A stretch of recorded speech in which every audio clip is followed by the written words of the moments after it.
Ainda de pé, pegue a sua Bíblia. Ainda de pé, pegue a sua Bíblia. Ainda de pé, pegue a sua Bíblia. Glória a Deus. Eu gostaria de pedir sempre, vamos combinar algo hoje, eu tenho certeza que vocês não vão esquecer. Procure ocupar as primeiras fileiras na igreja. Se tem cadeira para ficar vazia, que fiquem as do fundo. Mas eu gostaria de todos os meus amigos próximos dos pastores. Posso ouvir um amém? Olha para a pessoa do seu lado, pergunta para ela, você entendeu? Por favor, ocupe os primeiros assentos. Graças a Deus por isso. Quando tem a sua Bíblia em mãos, diga: eu amo a minha Bíblia. Diga: minha Bíblia não anda empoeirada. Aleluia. Tem uma história que conta que um pastor foi jantar na casa de um casal. E depois que o pastor foi embora, a mulher ficou falando no ouvido do marido todos os dias: o pastor roubou a colher. O pastor roubou a nossa colher. O pastor roubou a nossa colher. Mas ele deu tanto na mente dessa mulher, aliás, do marido, sabe aquele trem assim, na mente. Depois o irmão chegou no pastor novamente, alguns meses depois, fale comigo alguns meses. E teve coragem de perguntar: pastor, por acaso o senhor levou a nossa colher? O pastor respondeu o que, irmãos? Não, está dentro da Bíblia. Eu já ouvi essa história quando eu era pequeno de outro jeito. Que a irmã não lia a Bíblia porque tinha perdido os óculos. Adivinha onde estava o óculos? Fala para a pessoa do seu lado: pegue a sua Bíblia, você vai ser surpreendido, viu? Pegue a sua Bíblia de vez em quando que você vai ficar surpreso. Voltando à palavra, Eclesiastes, capítulo 3.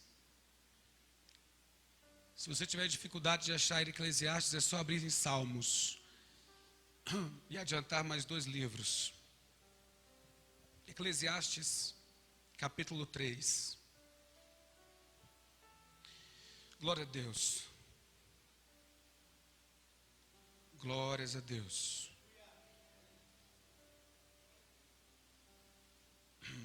Quantos acharam? Leamos. Tudo tem um tempo determinado. Tudo tem o seu tempo determinado. E há tempo para todo propósito debaixo do céu. Vamos ler novamente. Tudo tem o seu tempo determinado. E há tempo para todo propósito debaixo do céu. Vamos ler mais uma vez, acompanhem comigo. Tudo tem o seu tempo determinado. E há tempo para todo propósito debaixo do céu. Feche seus olhos mais uma vez. Em nome de Jesus, peça para que o Espírito Santo fale com você na meditação desta noite, em nome de Jesus. Diga para Deus que você o ama. Você pode fazer isso. Nesta oração você pode dizer que ama a Deus em nome de Jesus. Você pode dizer para Deus e afirmar que você o ama de todo o seu coração. Declare isso em nome de Jesus. A sua mente, e o diabo é sorrateiro, e a sua mente mesmo pode produzir um pensamento dizendo: mas será que ama mesmo? Não se preocupe, esse sentimento e esse pensamento não são seus. Em nome de Jesus, diga: Deus, eu te amo de todo o meu coração. Diga: Senhor, eu te amo com todas as minhas forças. Eu amo, Senhor, a tua palavra. Fala comigo na meditação desta noite. Em nome de Jesus. Pai, nós damos bem-vindos ao Espírito Santo, a tua palavra. Pai, obrigado por cada irmão, por cada irmã, por cada visitante. E a minha oração nesta noite, Senhor, em nome de Jesus, é que os minutos que passaremos aqui agora em volta da Tua palavra, Senhor, produzam realmente, Senhor, homens e mulheres de Deus amadurecidos. Produza em nome de Jesus homens e mulheres de Deus fortalecidos no Senhor e na força do seu poder, que nem eu, nem os meus irmãos, nem as minhas irmãs saiamos daqui, Senhor, esta noite vazios, ou saiamos daqui apenas como ouvintes da tua palavra, mas faz de mim e faz dos meus irmãos e amigos aqui esta noite praticantes da tua palavra em nome de Jesus. Pai, já foi ministrado amplamente em teu nome, mas eu também faço uso do nome de Jesus e declaro sobre cada pessoa que está aqui, talvez em luto, talvez em dor na sua alma, talvez precisando de uma manifestação do teu Espírito, Pai, uma cura, uma restauração, Pai, em nome de Jesus, que no decorrer desta palavra, Senhor amado, em nome de Jesus, a cura seja liberada, Senhor, como bandejas, como anjos que passeiam, Senhor, no meio da igreja, como está escrito que anjos servem aqueles que hão de herdar a salvação, Pai, que anjos desçam no momento da palavra, em nome de Jesus especificamente, para trazer respostas em nome de Jesus, Pai, que chaves de vitória sejam entregues aqui esta noite, que no nome de Jesus, histórias sejam mudadas aqui esta noite, e que para sempre e somente, não o nome de qualquer pessoa, mas o nome do Senhor, seja glorificado em nome de Jesus. E aqueles que recebem esta palavra de oração, digam amém. Tenha bondade, pode se assentar. Eclesiastes capítulo 3. No livro de Eclesiastes, que é um texto maravilhoso da Bíblia, nós vemos que Salomão está num momento de questionamento. O livro de Eclesiastes é escrito por um homem em um momento ruim da vida. Ele foi sim inspirado pelo Espírito Santo, mas ele está registrando no seu momento, no seu pior momento. E ele fala coisas que hora e outra foram escritas, mas ele escreve naquele momento exatamente para confrontar seus sentimentos, seus pensamentos. E Eclesiastes capítulo 3 nos traz uma chave muito importante. Eclesiastes capítulo 3 diz que há um tempo para todo propósito.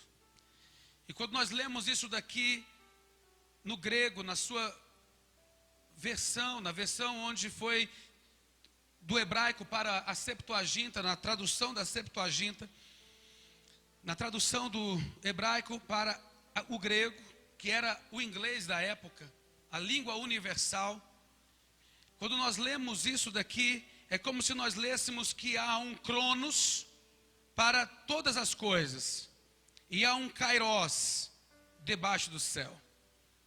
Há um tempo cronos determinado, e há um kairos para o cumprimento desse tempo. Desde pequeno você aprendeu, você que frequenta escola bíblica dominical, você que ama a Bíblia e tem prazer de ser ensinado na palavra de Deus, desde cedo nós entendemos que há o cronos, que é o tempo do homem, e há o kairos, que é o tempo de Deus. E quando nós falamos sobre essas duas versões, estas duas interpretações acerca do tempo, nós entendemos que cronos é o tempo do meu planejamento. Cronos é o tempo onde eu escrevo e posso até ser ousado e escrever para um projeto de vida, por exemplo. É o tempo que eu vivo, é a cronologia, daí cronologia, aquele momento em que nós determinamos um tempo de partida e de chegada em alguma coisa. Cronos fala acerca do tempo do homem, é o tempo que o homem não consegue encurtar nem esticar. É aquele intertício, aquele período onde nós somos limitados e precisamos, vez por outra, aguardar, ou vez por outra, nos antecipar, numa verdadeira roleta russa, nos antecipar ou antecipar algo, imaginando ou sem saber o que pode ser. Nós não podemos fazer nada acerca do amanhã, nós não sabemos o que será o dia de amanhã, nós oramos, abençoamos, nos planejamos, mas somente o próprio dia revela os seus acontecimentos. Esse é o tempo do homem, é o tempo que o homem não tem controle de intervir. O homem não consegue intervir no cronos. O kairos, por sua vez, é um instrumento poderoso. Olhe para mim, preste atenção. O kairos é um momento poderoso para nós manifestarmos a fé, porque kairos é o tempo de Deus. Kairos é o tempo onde, quando o tempo se cumpre ou se concretiza, nós percebemos que aconteceu na hora certa. Nós entendemos que foi maravilhoso, que foi muito bom, nos alegramos, nos regozijamos, entendemos que é um momento de alegria que Deus preparou para nós. Kairos também tem um princípio de fé para nós lançar, além de ser o tempo de Deus, fale comigo, o tempo de Deus. O tempo do homem é o tempo que você não consegue, não pode fazer nada, você tem que esperar. Esperei com paciência no Senhor, e Ele se inclinou para mim e ouviu o meu clamor. Preciso esperar. Não adianta eu na minha necessidade, até orar, eu posso orar assim, mas não adianta eu dizer apressa-te Deus. Existe um Kairos. Mas da mesma forma, da mesma sorte, o Kairos é algo poderoso e é um instrumento de fé. Porque Kairos é o tempo de Deus, mas como entender o tempo de Deus? Por exemplo, Jesus, quando foi procurado por Maria, e em outras circunstâncias e situações do Novo Testamento, para uma ou outra pessoa, Jesus disse, ainda não é chegado o meu tempo. Mas como entender se a própria Bíblia diz que na plenitude dos tempos Deus enviou o seu Filho? Diz a Bíblia que na plenitude dos tempos Deus enviou o seu Filho. Mas a plenitude dos tempos é cronos, é quando as coisas estavam determinadas cronologicamente para acontecer. E quando Jesus diz, ainda não é chegado o meu tempo, Ele não está dizendo ou se referindo a cronos, mas a kairos. Ele está dizendo que ainda não é o tempo da manifestação. Porque kairos, quando nós falamos em kairos, falamos que é o tempo de Deus, e é também um tempo de oportunidades. Fale comigo, tempo de oportunidades. Então você que anda ansioso demais pela vida, você que anda ansioso demais, eu tenho um conselho para você. Faça tudo o que estiver ao seu alcance. Faça tudo o que estiver ao seu alcance. Seja bom marido, boa esposa, bons filhos, bons pais. Seja um bom crente. Seja um cidadão de bem. Se prepare, estude, trabalhe, se esforce. Porque o sucesso chega como resultado da equação, preparação e oportunidade. Então se prepare sempre, ore sempre. Ao invés de alimentar ansiedades, se prepare. Ao invés de alimentar pensamentos e sentimentos antecipativos, que fazem às vezes a força diminuir, se prepare. Faça tudo o que estiver a seu alcance. E acerca daquilo que não está ao seu alcance, simplesmente confia no Senhor. Faça tudo o que estiver ao seu alcance. E assim as coisas andarão. E aquelas coisas que não estiverem ao seu alcance, e por não estarem ao seu alcance, resolvidas estão. Foi por isso que Jesus disse que nós não podemos ser consumidos de ansiedade. E nos convidou a olhar os lírios dos campos. Então Jesus falou, olhem para os lírios. Nem Salomão se vestiu como um deles. Não estejam inquietos pelo que vocês vão vestir amanhã. Saibam que o vosso Pai, olha só essa expressão maravilhosa como sempre. O vosso Pai sabe do que vocês necessitam, antes de lhe pedirem. Não estejam inquietos, fale para a pessoa do seu lado, não esteja inquieto. Aquilo que estiver ao seu alcance, faça e seja. Aquilo que estiver ao seu alcance, ouça-me, quem tem ouvidos para ouvir. O que estiver ao seu alcance, faça e seja. Seja o melhor de si, dê o melhor de si, se invente, reinvente. O que você não puder, entenda que existe um kairos. Mas o kairos não é positivo e bom só porque é o tempo de Deus, ou tempo de oportunidade. E você vai se tomar posse disso. Então, o que é o kairos? Vamos voltar aqui agora para a fé da palavra de Deus. O que é o kairos? Tempo do homem, cronos, você não pode fazer nada. Tempo do homem, não adianta chorar. Tem que fazer o que está ao alcance. Mas o que é o kairos?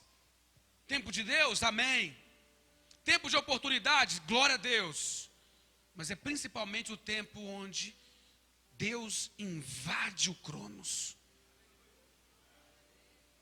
E é um negócio que você precisa aprender a orar todas as manhãs. É algo que eu e você precisamos disciplinar a nossa fé para liberar e ativar a fé em cima disso. Imagina que Deus invade o Cronos através do Kairos. Porque para o cumprimento do Kairos, eu acabei de dizer, nós não podemos fazer nada acerca do Cronos. Mas na nossa dependência de Deus, onde superamos e lutamos para vencer a ansiedade, gerenciando pensamentos, gerenciando emoções, gerenciando vontades humanas de, chutar o pau da barraca, de abrir mão, de desistir, de dizer que não dá mais, não suporto mais, mas ao invés disso, orar, confiar, descansar nas promessas da Bíblia, que é a santa palavra de Deus. Ainda que o mais incrédulo dos homens diga o contrário, ele vai morrer, vai ser sepultado, e a Bíblia vai continuar sendo pregada, e Deus vai continuar sendo Deus. Então a Bíblia vem me dizer que Kairos é esse momento maravilhoso, onde a soberania, onde a glória, tome posse dessa palavra quem tem ouvidos para ouvir, onde o poder de Deus invadirá o Cronos e mudará histórias, mudará resultados, mudará destinos em nome de Jesus. Eu acabei de dizer que o Cronos não está no seu controle.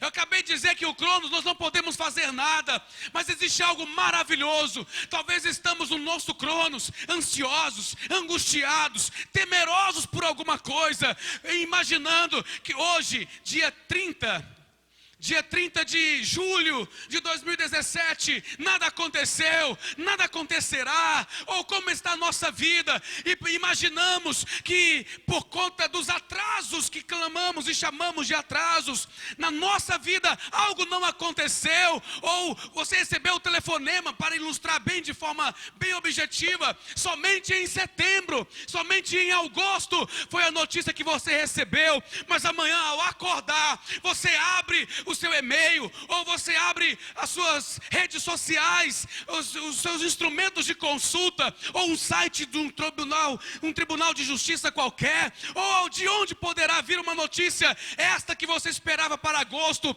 quando não, você abre o e-mail, a tela de computador amanhã, dia 31 de julho, isso surpreende, a resposta está lá, é positivo, deu tudo certo, foi liberado, foi confirmado, aí você olha e fala, mas como? Estava previsto agora somente para outubro, mas o Kairos de Deus invadiu o Cronos e Deus chamou à existência aquilo que já estava determinado para acontecer. Em nome de Jesus, eu quero te ensinar esta noite a liberar a sua fé, porque o tempo de Deus não depende de circunstâncias, em nome de Jesus. Aleluia, você pode se encher de fé. Fale comigo, Kairos não depende de circunstâncias. Kairos não depende de circunstâncias. Kairos não depende de circunstâncias. Fale comigo, diga o Kairos.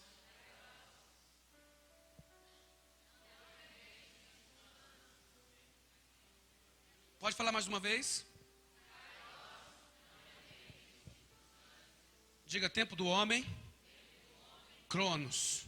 Diga tempo de Deus. Diga Kairos. Diga o tempo de Deus não depende de circunstâncias. Diga o Kairos invade o Cronos. Olha para a pessoa do seu lado e diga, Deus não segue teu calendário.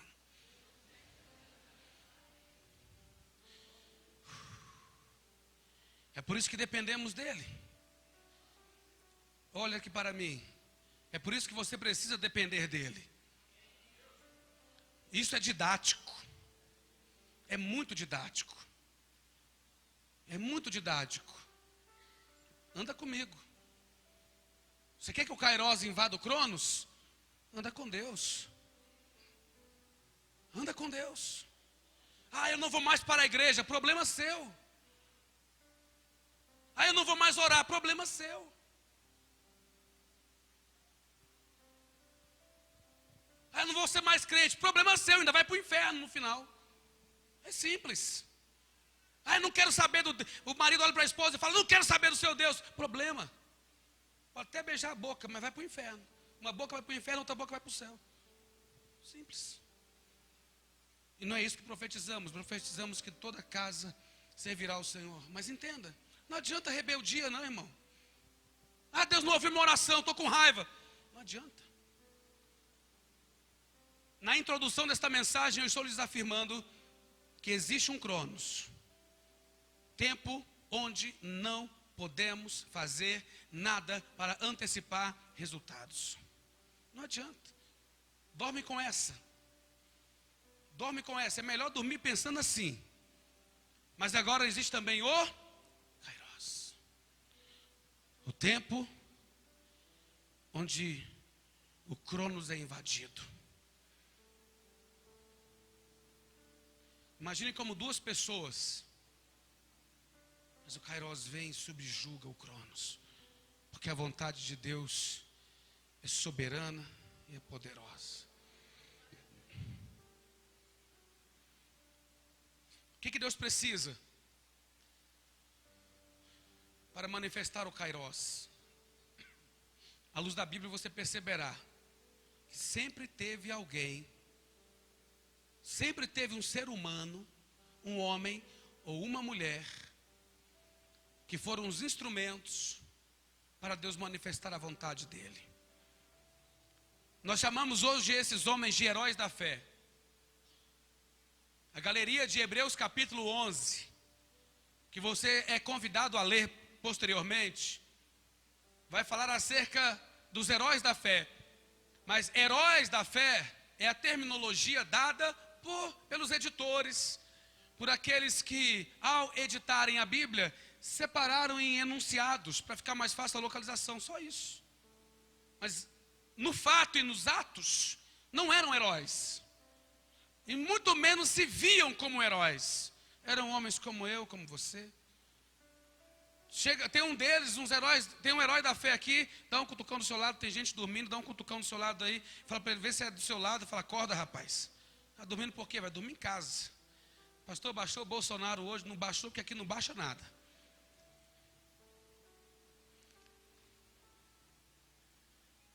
Eles não eram heróis aos seus olhos.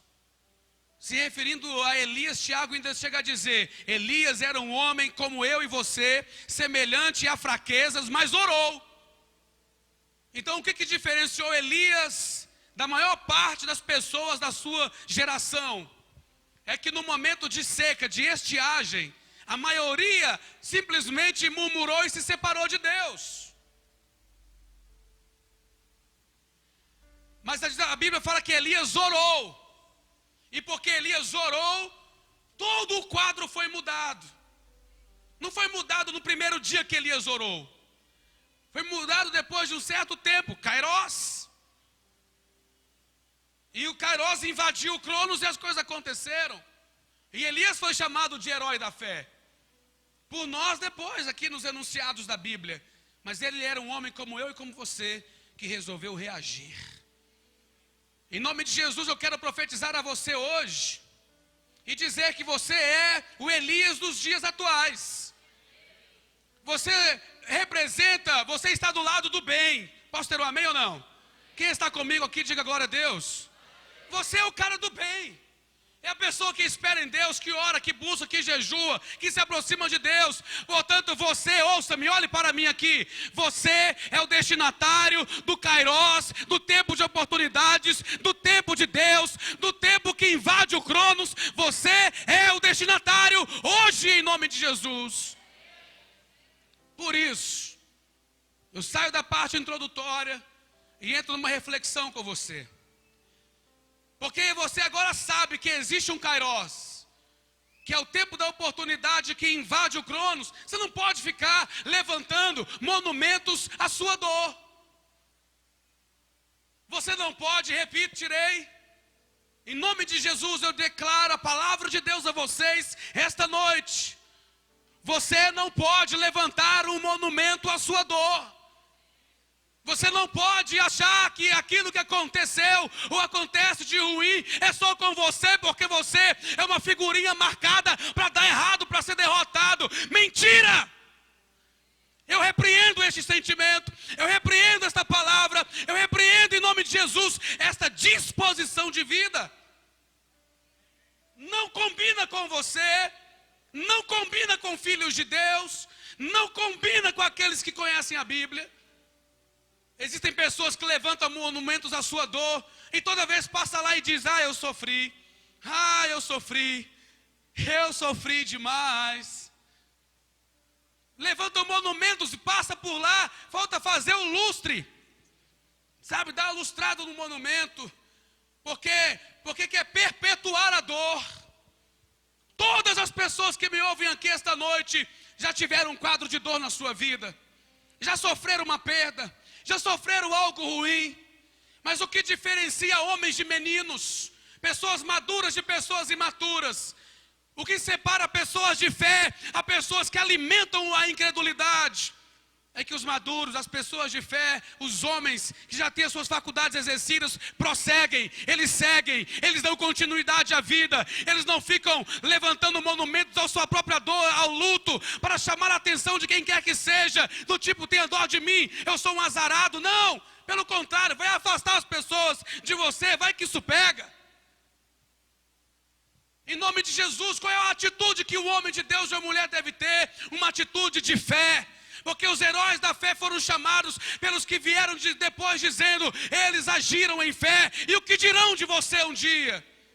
O que dirão de você um dia? O que os teus filhos dirão de você um dia? O que a história dirá a seu respeito? O que o futuro dirá a seu respeito? Foi alguém que não creu em Deus, foi alguém que não confiou em Deus, foi alguém que sempre que abria a boca era para falar uma coisa ruim, sempre que abria a boca era para murmurar, sempre que abria a boca era para dizer que já passados 40, 50 anos ainda lamentava a dor daqueles 40 anos atrás. Isso não pode ser assim. A tentação humana e a intenção do diabo é que você levante um monumento à sua dor. Olhe por favor aqui para o altar. A intenção de Deus para a sua vida é que você lance sementes para o seu futuro. A intenção de Deus para a sua vida é que você olhe para frente. Paulo diz: irmãos, não julgo que eu seja, ou que já tenha feito, ou que já tenha alcançado alguma coisa. Mas uma coisa faço, e é que, esquecendo-me das coisas que para trás ficam, eu prossigo para aquelas que estão adiante de mim. Olha aqui para o pastor Wagner. Você só vai alcançar aquilo que está diante de você quando parar de olhar para trás. Você só vai alcançar, queridos, sonhos, realizações, vitórias ministeriais, espirituais, pessoais, familiares, quando parar de lamber feridas e olhar para frente. E não tem aqui um serafim ou um querubim pregando. Existe um homem como você, sujeito às mesmas fraquezas, às mesmas aflições, às mesmas lutas, mas que escolheu estar de pé e confiar no Senhor. Não levante monumentos à sua dor, prossiga. Só vive uma nova história, um novo resultado quem resolve sair dos escombros. Até um cachorro tenta sair dos escombros. Vi algo um dia desse espetacular. Houve uma situação e um cachorro caiu lá em algum lugar, ou foi um abalo, e um determinado cão caiu. Fizeram a calçada, fizeram tudo, reconstituíram. Estava lá o cãozinho gritava, latia, chorava. Aí, não sei o que aconteceu, se pediram ajuda ou não do poder público. Se fosse no Brasil não adiantava, né? Estou brincando. Mas assim, aí foram lá. Um rapaz com as próprias mãos começou a arrancar as pedrinhas, o ladrilho lá, os trem, e começou a cavar, irmãos. Antes que ele conseguisse terminar de abrir um espaço, o cachorrinho já, sabe que era talvez como é que chama aquele lá, o Marley, o que? Um labrador. E aí um cachorro daquele porte ali de um labrador apontou a cabeça e começou a ajudar a cavar o buraco. Ele queria respirar, ele queria sair. Tem gente que está cavando um buraco maior ainda, dizendo: estou sofrendo, continuo sofrendo, viverei sofrendo. Gostaria que você levantasse a sua mão direita comigo, que é a mão da destra, a mão da autoridade. Levante a mão da autoridade e diga: o Kairos invade o Cronos. Diga: eu me recuso a levantar monumentos a dores, perdas ou fracassos. Diga: eu escolho, aleluia, diga mais uma vez: eu escolho crer em Deus. Diga: e prosseguir para frente. Diga: prosseguir para o alvo. Diga mais uma vez bem forte: eu avanço. Diga: eu não sou daqueles que retrocedem. Diga com fé: eu sou daqueles que avançam. Diga: estou subindo. Mais uma vez diga: estou subindo. Mais uma vez brade e diga: estou subindo para lugares ainda mais altos. Bem forte, cerre o punho e diga: o meu Deus está comigo. Diga: maior é aquele.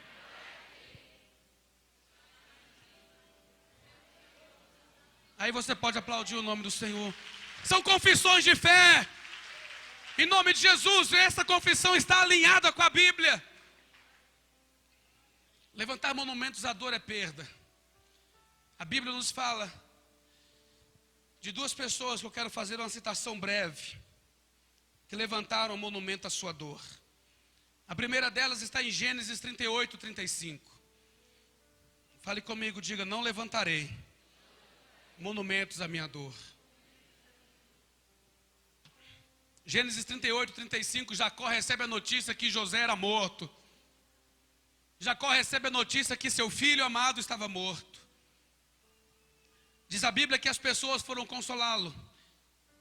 Diz a Bíblia que as pessoas foram, depois do período de luto, que deveria ser respeitado, foram procurar Jacó para que ele saísse do luto, continuasse a viver, continuasse a vida. Sabe o que Jacó respondeu? Você se lembrará. Jacó em 38, 35 de Gênesis diz: até o meu último dia de vida. Olha o que Jacó diz. Se não parece muitas vezes eu e você em algum momento de tristeza, que precisamos superar, vencer e prosseguir. Jacó disse: até meu último suspiro eu lamentarei a morte de Jacó e seguirei no meu luto. Olha que coisa terrível, irmãos. Esse não é o plano de Deus. Olha o que o homem confessa. Não adianta virem a mim trazer palavras de apoio, porque eu estou gostando desse momento e vou alimentar esse momento, e o meu monumento à dor está levantado. Isso paralisa. As emoções paralisam, irmãos. Em nome de Jesus, olha aqui para mim. Você não pode ficar paralisado. Deus não quer você em paralisado. Deus não quer você em paralisia. Em nome de Jesus, quantos estão comigo? Quantos amam a palavra de Deus, digam amém. Outra pessoa que levantou o monumento à sua dor foi Noemi. A história de Noemi está relatada no livro de Ruth. Noemi era esposa de Elimeleque. Noemi tinha dois filhos, um chamado Maalon e o outro Quilion. Ambos eram casados respectivamente com Ruth e Orfra. Diz a Bíblia que eles moravam em Belém de Efrata. Belém significa casa de pão. Mas é curioso que diz a Bíblia que houve um período de escassez e de fome. E Elimeleque, chamando a sua esposa Noemi, disse: vamos para Moabe. Moabe é uma região vizinha a Israel, mas eles não eram israelitas e muito menos dependiam de Deus. Os moabitas eram descendentes de Ló, o filho, resultado do incesto de Ló com uma de suas filhas. Eles saem de Belém para ir para Moabe. E diz a Bíblia que é tão curioso o texto bíblico, porque ele nos leva a pensar. Diga: a Bíblia me leva a pensar. É curioso, porque esses textos, irmãos, parece que Deus fez assim. Não, vai ser assim. Ele fez o mapa. Eu quero que vocês cheguem à seguinte conclusão. Eles saem de Belém. Belém significa casa do pão. E Ruth 1:20 diz que havia escassez de pão. E eles saem da casa do pão e vão para Moabe. E lá, irmãos, tudo deu errado. No Cronos eles achavam, não, esta é a vontade de Deus. Mas eles não estavam no Kairos. E foram luta. E Noemi, depois de todos esses acontecimentos, onde morre seu marido e morrem seus filhos, as pessoas foram consolá-la. Ela falou, olha, Ruth, segue seu caminho. Ofra, segue seu caminho. Ofra ouviu, foi embora. Ruth não era israelita.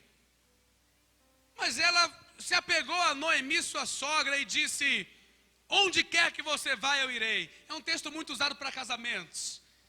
Onde você for, eu irei. Teu povo será o meu povo, teu Deus será o meu Deus. E faça o Senhor o que lhe aprouver, se outra coisa que não seja a morte me separar de ti. Bonito, né? Ruth 1,17.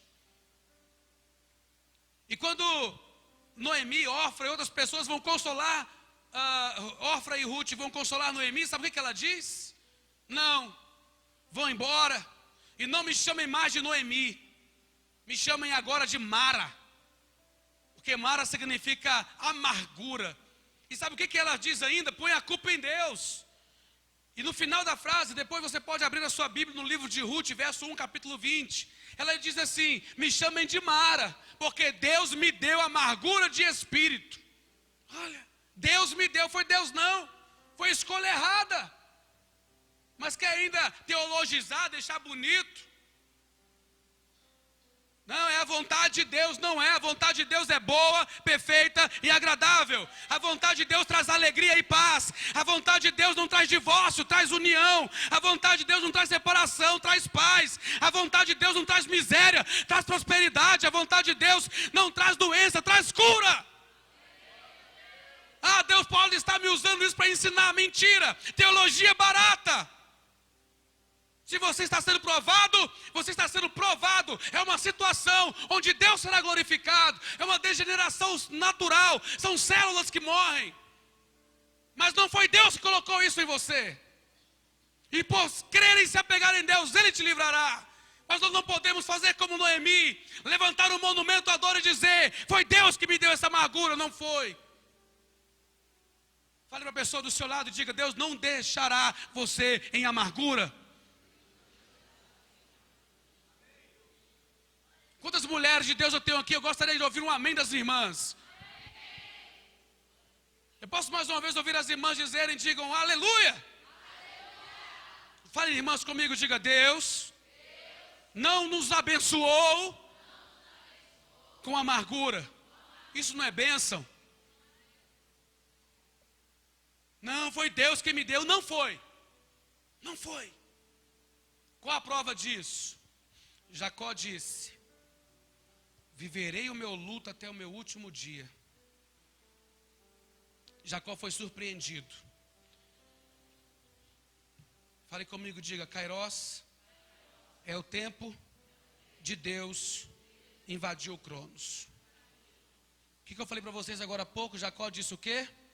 Viverei meu luto até o meu último suspiro. Está lá Jacó um dia desse em casa. Sabe o que aconteceu, gente? Sabe o que aconteceu, irmãos? Ele recebe uma notícia. Os filhos dele, Ruben, Gad, Azé, Benjamim, foi depois. Foi uma galera no Egito para buscar comida em períodos de fome, de seca. Aí chegaram para a notícia para ele lá.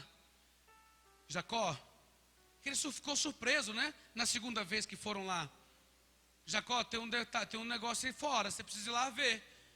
Quando Jacó foi ver, Dênio, só Ferrari da época, porque era carro do Egito.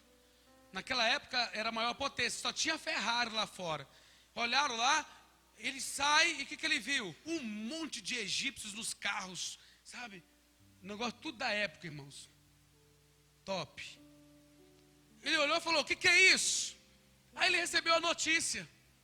Seu filho José, olha que coisa linda, quantos estão comigo? Eu preciso que você esteja comigo, olhe para mim por favor. Ele ouviu as pessoas dizerem, seu filho José não está morto. Ele agora é o governador do Egito.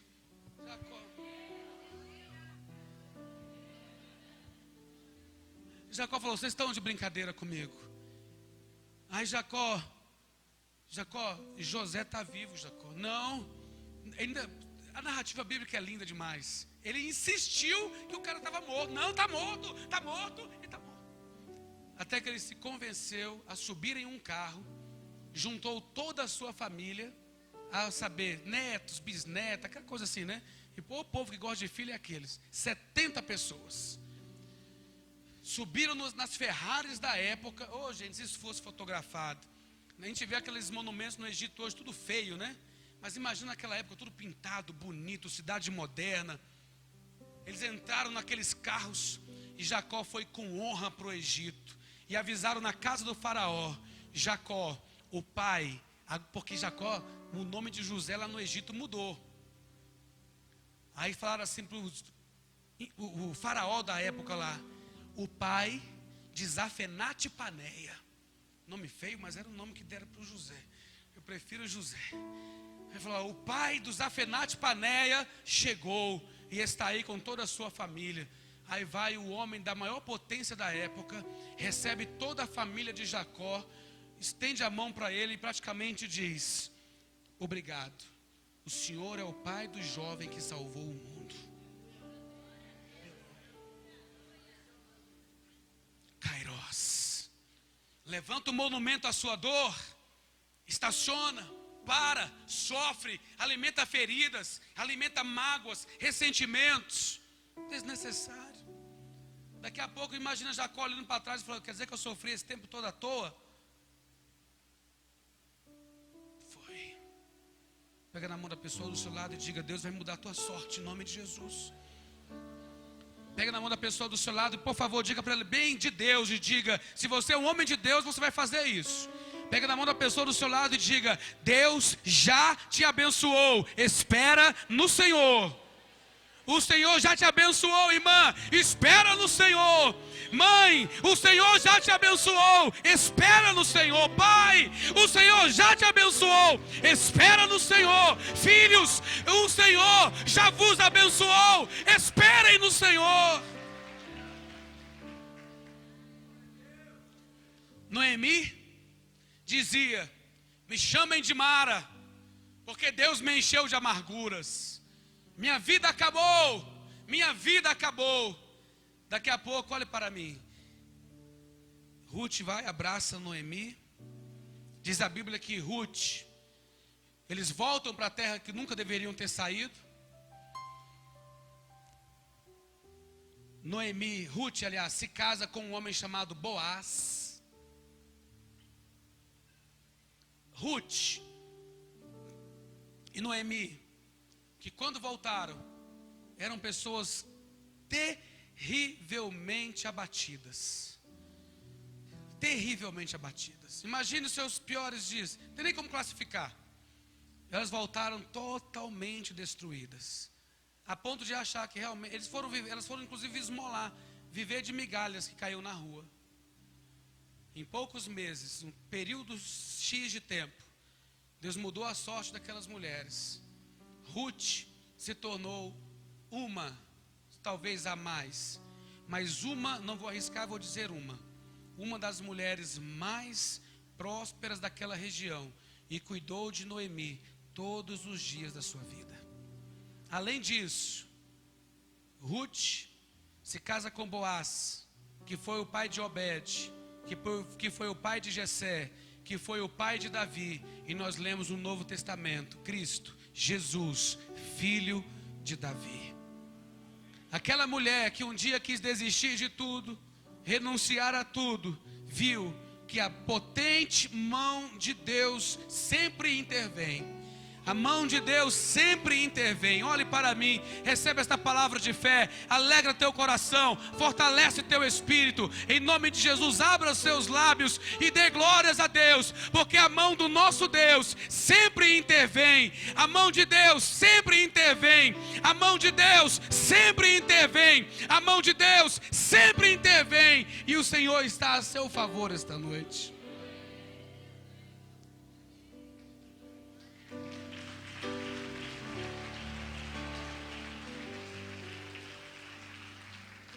Fique de pé. Eu quero convidar você. Pastor, o senhor nem falou aquilo para finalizar. Não, já. Hoje, você vai profetizar e você vai invadir o Cronos. Vou falar de novo porque tem gente que está aí viajando, né? Ô, bonitão, presta atenção. Hoje, você vai ter a oportunidade de, através da sua fé, invadir o Cronos. Vamos orar, irmãos. Vamos orar. Qual é o apelo que eu faço a você? Sei. Qual é o apelo que eu faço a cada um? Seja crente. Não seja incrédulo, não. Ame a Deus e a palavra de Deus. Se humilhe. Se humilhe. Diz a Bíblia que aqueles homens e mulheres que se humilharem sob, debaixo da potente mão de Deus, serão por Deus exaltados. Eu quero convidar você a ter um estilo de vida que dependa de Deus, um estilo de vida de oração. Gaste o tempo que você ia murmurar para orar. Gaste o tempo de murmuração com oração. Gaste o tempo de praguejamento com palavras de sementes de fé. Ao invés de brigar com a mulher, com o cachorro, com o gato, com o papagaio, com o rato, ora, busque a Deus. Vou usar uma palavra do Velho Testamento. Pode ser que Deus se vire para você. Aspas, porque é um texto bíblico. Pode ser que Deus se vire para você, irmão. Como diz o profeta Jeremias, põe tua boca no pó. Põe tua boca no pó, porque talvez haja esperança. Isso você pode fazer. Você pode orar. Orar é uma coisa que você pode fazer. Buscar a Deus é algo que você pode fazer. Consagrar a vida a Deus é algo que você pode fazer. Não, pastor, eu vou ficar aí 70 dias de oração, de jejum. Não aguenta nem 2. Só ora. Pelo menos ora. Começa melhor, começa orando. Esses votos aí, ó, calma, alto lá, alto lá. O que você precisa fazer? Orar. Parar de levantar monumentos às próprias aflições e dizer: Deus é o Deus que responde. Então, primeira coisa para mudar a história e entrar no Kairos de Deus, crer, acreditar que isso pode acontecer. Primeira coisa, oração. Fale comigo, oração. Segunda coisa, semeadura. Semeadura. Como assim, pastor? Trazer dinheiro para a igreja achou ruim? Semear, ser fiel, parar de ser ladrão, honrar a obra de Deus. Sabe, honrar a obra de Deus. Semear dentro de casa, presença, tempo de qualidade. Tempo de qualidade. Porque vai chegar um tempo onde o tempo não existirá mais. Então use o tempo que você tem e semeie ao redor das pessoas que você ama. Posso ouvir um amém ou não? Porque depois levanta monumento à dor. Poxa, podia ter abraçado mais. Não vai mais abraçar. Ah, podia ter beijado mais. Não vai mais beijar. Ah, podia ter dito que amava. Não vai mais dizer. Pode mandar cartinha, fazer o que quiser. Não tem mais tempo. Acabou. Quem tinha que ouvir não ouve mais.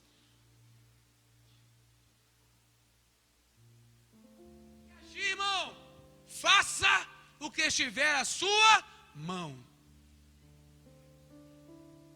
Semeie. Semeie. Lance sementes. Seja uma pessoa que a falta faz falta. Ah, se o Roberval tivesse aqui, esse trem aqui, esse balançar, ele acende uma luz aqui. Se o Roberval tivesse aqui, ele ia dizer um negócio aqui, o trem ia ficar bom. Ah, se a Gislene tivesse aqui, aquele jeitinho meigo dela, ela ia dar um jeito nesse negócio. Ah, se o Gleido tivesse aqui, ele ia dizer: não, vai separar não, rapaz. Quebra sua cara. Sua falta tem que fazer falta, irmão. Olhe para a pessoa do seu lado e diga isso para essa pessoa. Diga: sua falta tem que fazer falta. Agora, quando está no momento, só fala. Não pensa nesse negócio que você pensou, não. Só fala coisa ruim.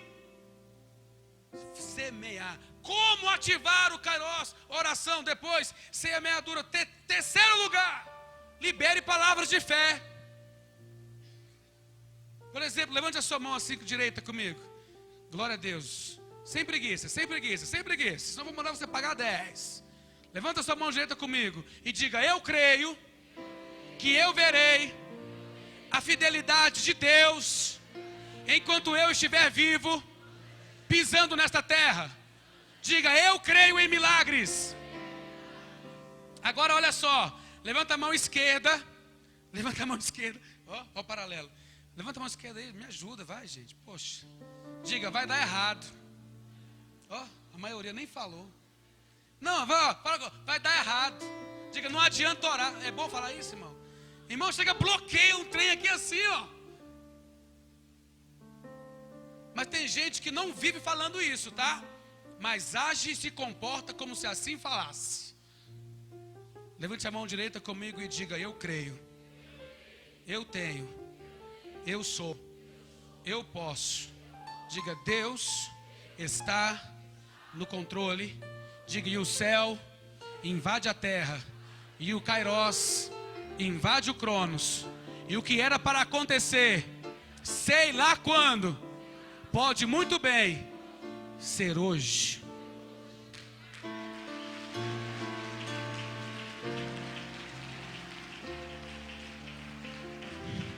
Em terceiro lugar, primeiro, ore, semeie, libere palavras de fé. Palavras de fé ativam no mundo espiritual. E em último lugar, e para finalizar, não, então senta, eu tenho mais para falar. Regue com adoração e gratidão antes de acontecer. Gostei de escrever esse trem aqui. Fale comigo: antes de acontecer, obrigado. Olha para a pessoa do seu lado e fala para ela: muito obrigado. Já pensou? Pô, mas por quê? Eu não sei o que você vai fazer por mim ainda. Responde: vamos brincar, vamos. Pastor, pode brincar na igreja? Pode. Vamos lá. Está com a esposa aí, né? Bonitinha assim, tá bom. Fala para ela. Os homens falam para... Vamos ficar melhor, só para a gente poder, né? Vê que tem do seu lado aí, vê que tem do seu lado. Um fala para o outro, dá tempo para o outro responder. Fala: obrigado. Agora pergunta, por quê? Aí você responde: pelo que você vai fazer por mim. Já não deu tipo um incômodo assim? Eu já vou ter que fazer alguma coisa então. Gaste seu tempo, olha aqui para mim. Gaste seu tempo de murmuração e medo, dúvida, agradecendo. Faz assim um exercício comigo. Levante as duas mãozinhas bonitas e santas e diga assim: eu te agradeço, Pai. Diga: meu Deus, muito obrigado. Fale assim: diga: obrigado pela minha família. Ela é linda, saudável e próspera. Diga: obrigado pela vida de cada um dos meus familiares. Diga: obrigado pela vida da minha igreja. Diga: obrigado pelo pastor maravilhoso que eu tenho. Vou fazer de novo, fala mais uma vez. Diga: obrigado pelo pastor maravilhoso que eu tenho. Poxa, gente, estou até constrangido. Diga comigo: obrigado pelos irmãos que celebram junto comigo. Diga: obrigado pelas vitórias. Diga: obrigado, Senhor, porque eu estou passando lutas, mas eu sei que a vitória é certa. Diga: obrigado, Senhor, porque eu tenho expectativas e elas não serão mal logradas, elas não serão frustradas. Diga: eu creio. Diga: obrigado, obrigado. Diga: graças a Deus. Diga: graças a Deus. Mais uma vez, diga: graças a Deus. Mais uma vez, diga: graças a Deus. Levante as mãos assim. Eu não sei se você tem motivos para fazer, mas eu acabei de dar inúmeros. Eu queria que você começasse a agradecer a Deus aí, em nome de Jesus. Agradeça a Deus pelas oportunidades que estão chegando. Levante as mãos bem alto e diga: Senhor, obrigado. Eu gostaria de finalizar com você dizendo 7 vezes. 7 vezes você vai dizer: obrigado, Senhor. Mais uma vez, você vai falar 7 vezes, amém? Vamos lá, no 3. 1, 2, 3, diga.